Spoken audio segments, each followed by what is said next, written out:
தமிழக வரலாற்றில் முதன்முறையாக எஸ்சி/எஸ்டி சட்டமன்ற உறுப்பினர்கள் பெருவாரியாக வெற்றி பெற்றது இதுவே முதன்முறை. அதுவும் தமிழக வெற்றிக் கழகத்தில் 24 சட்டமன்ற உறுப்பினர்கள் பொது தொகுதியிலும் தனி தொகுதியிலும் வெற்றி பெற்றிருக்கிறார்கள் என்பது பெரும் பாராட்டுக்குரியதாக அமைந்துள்ளன.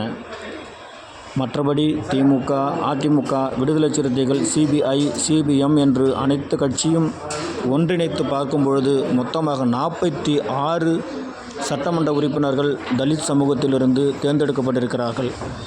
அப்படி பார்க்கும்பொழுது குறைந்தது 6-7 அமைச்சர்களாவது பிரதிநிதித்துவ அடிப்படையில் தாழ்த்தப்பட்ட, ஒடுக்கப்பட்ட, நசுக்கப்பட்ட மக்களுக்கு கொடுக்க வேண்டும்.